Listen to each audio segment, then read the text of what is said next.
السلام عليكم ورحمة الله وبركاته. الحمد لله الذي جعل القرآن هدى للناس والمتقين، والصلاة والسلام على سيد الأنبياء والمرسلين وعلى آله وأصحابه أجمعين. أما بعد، فأعوذ بالله من الشيطان الرجيم. بسم الله الرحمن الرحيم. إن هذا القرآن يهدي للتي هي أقوم. وقال النبي صلى الله عليه وسلم: خيركم من تعلم القرآن وعلمه، أو كما قال عليه الصلاة والسلام.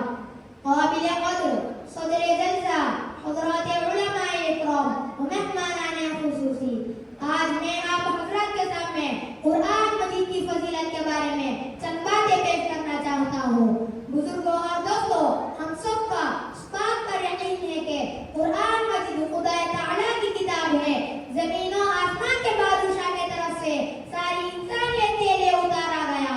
اس کی قدر و قیمت کا اندازہ نہیں لگا سکتے، چونکہ قرآن مجید کا احکامات اصل دین ہے۔ آپ صلی اللہ علیہ وسلم نے فرمایا: خیرکم من تعلم القرآن وعلمہ، تم میں سے بہترین آدمی وہ ہے جو قرآن مجید کو سیکھے اور سکھائے۔ بزرگوں اور دوستوں، تاریخ گواہ ہے، قرآن مجید نازل ہونے سے پہلے انسان کی زندگیاں درندوں جیسی بن گئی تھی۔ کوئی اخلاق نہیں، کوئی الفت و محبت نہیں، انسان کے خون کا پیدا ہو گیا تھا، جانوروں سے بدتر ہو گئے تھے۔ کوئی تہذیب و تمدن نہیں، کھانے پینے میں تمیز نہیں، چوری ڈاکہ ظلم و ستم عام ہو چکا تھا۔ جب قرآن مجید نازل ہوا، جن خدا کے بندوں نے قرآن مجید کو سینے سے لگایا، اس کے احکامات پر عمل کرنے لگے، تو نتیجہ یہ ہوا جو خود نہ تھے راہ پر اوڑوں کے ہادی بن گئے۔ وہ درندہ صفت انسان جو دوسروں کی جان لینے والے تھے، وہ دوسروں پر جان دینے والے بن گئے۔